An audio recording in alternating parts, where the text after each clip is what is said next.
السلام عليكم ورحمة الله وبركاته. أهلا بكم في حصة جديدة. حصة إن شاء الله نحل فيها نماذج تبع القصير الأول لصف السادس. شوفوا النهار أدي البنود، عندنا 4 بنود يا ولاد. النموذج الأول كنا حالينه الحصة اللي فاتت. طبعا عندنا هنا م تقسيم الأربعة بيساوي 6. طبعا نحطها يا ولاد، الأفضل نحطها في صورة كسر، نضرب في الأربعة. تمام، يبقى ايه الميم بيساوي 24، يبقى إجابة صحيحة. طبعا هنا اتبعنا طريقة ايه، ثبت اقلب اقلب، يبقى -5 موجب سالب ضرب الموجب يدينا -2، يبقى الإجابة هتكون ج. طيب، قيمة المتغير ن نضرب يا ولاد وسطين وطرفين. 2 ضرب 21 تقسيم 7 42 تقسيم 7 فيها 6. هنا كذلك الأمر، نزل اقلب اقلب، يبقى -3 موجب موجب 7. في الحالة دي إشارتين مختلفتين وبينهم جمع، نطرح ونحط إشارة كبير. كذلك الأمر المعادلة الأخيرة اللي هي لام زائد 5 بيساوي 11، هنطلع ال5 بره بإشارة مخالفة، يبقى اللام هتكون ب6. تعالوا نشوف النموذج التاني. النموذج التاني برضو هنضرب وسطين وطرفين. شوفوا يا ولاد، احنا لو ضربنا 3 في 15 تقسيم الأربعة مش هتطلع العدد 12، مش هيطلع، يبقى الإجابة هنا خطأ. تمام. طيب، شوفوا مثلث النسب بين زواياه 3 ل4 ل 2، فإن قياس أكبر زاوية في المثلث تساوي، طبعا هتكون بتساوي كام يا ولاد؟ هتكون بتساوي 80، أكبر زاوية. طيب، قيمة المتغير ن في التناسب، هنا هنضرب 2 في 22.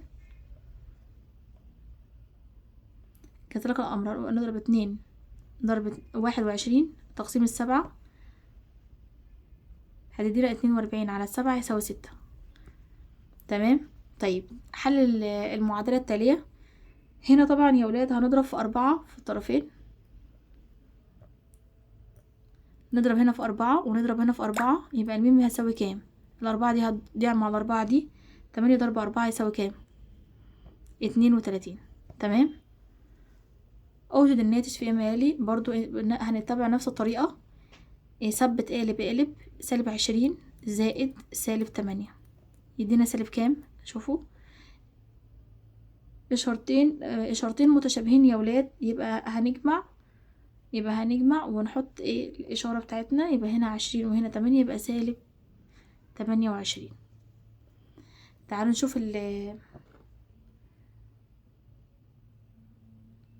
النموذج رقم 3. شوفوا يا ولاد، عندنا هنا -5. شوفوا انا هتبع طريقة الحل زي -5 زائد -4. ماشي. طب هنا يا ولاد سالب وسالب، يبقى هنجمع، يبقى المفروض هنا -9 وليس -1، يبقى الإجابة دي خطأ. طيب، تعالوا نشوف السؤال التاني.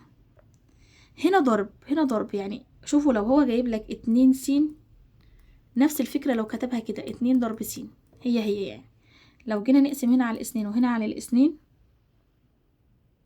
هتلاقي الإجابة د 9. مثلث النسبة بين زوايا 3 إلى 4 على 2، احنا لسه حالين السؤال ده، هيكون 80 برضو. بيقول حل التناسب التالي. كذلك الأمر هنقول 2 ضرب 21 تقسيم 3، وسطين وطرفين يا ولاد دايما أقول ايه الكامل على الناقص.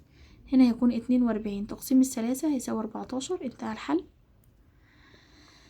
آخر حاجة حل المعادلة التالية ثم تحقق من صحة الحل. طيب، هنيجي نقول ايه، هنقسم هنا على 3 وهنقسم هنا على 3، يبقى هتطلع عندك الجيم بتساوي كام؟ تساوي 5. لو حبينا نكتب التحقق، شوفوا يا ولاد، لو قلنا 5 ضرب 3 هيدينا 15. ماشي. الحل كده الإجابة ايه صحيحة. انتهينا من الحل. دي نماذج حل سريعة للاختبار القصير. لو احتجتوا أي شيء ابعتولي على رقم الواتساب.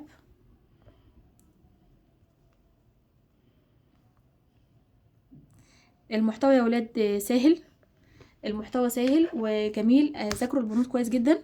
راجعوا البنود الاول وبعدين حلوا النماذج، هتلاقوها فرقت معاكم. تمام. واسمعوا الكتير فيديوهات شروحات. انتوا تدربوا بايديكم كتير، هتلاقوا الامور بالنسبه لكم سهله جدا، ونموذج المدرسه هيكون بالنسبه لكم سهل جدا. الرياضه بتكون سهله مع التدريب، دي نصيحتي ليكم دايما، بقول لكم اتدربوا كتير، حلوا اسئله كتير، وربنا يوفقكم. والسلام عليكم ورحمه الله وبركاته.